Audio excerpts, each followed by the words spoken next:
بۆ ئاگاداری ڕایگشتی بەم جۆرە بە ئاگاداریتان دەگەێنین کە دوای ئەوەی بەداخەوە گرژی و ئاڵۆزی نێوان دوو باڵی کۆمەڵی شۆڕژگەڕی زەحمەتکێشانی کوردستانی ئێراندا پێکهات هەیئەتێکی هاوبەش کە پێکهاتبوو لە ڕێبەری حزبی دموکراتی کوردستانی ئێران و کۆمەڵا ڕێکخراوی کوردستانی حزبی کۆمونیستی ئێران بە مەبەستی ئاساییکردنەوە و هێوەرکردنەوەی دۆخەکە لەگەڵ هەردوو لایەنی ناکۆک لە کۆبوونەوەیەکی هاوبەشدا بەم ئەنجامانەی خوارەوە گەیشتن.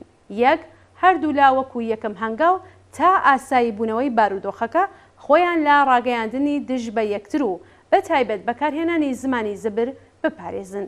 دوو، هەردوو لا هێزەکانیان لە یەک دوورخەنەوە.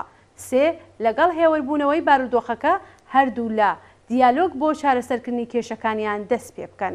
چوار، دوو هەیئەتی حزبی دموکراتی کوردستانی ئێران و کۆمەڵا لە پێناو جێبەجێبوونی ئەو خاڵانەی سەرەوە ئامادەی هەر چەشنە هاوکاریەک دەبن. هەیئەتی ڕێبەری حزبی دموکراتی کوردستانی ئێران، هەیئەتی ڕێبەری کۆمەڵا ڕێکخراوی کوردستانی حزبی کۆمونیستی ئێران 2 پوشپەڕی ساڵی 1402 هەتاوی.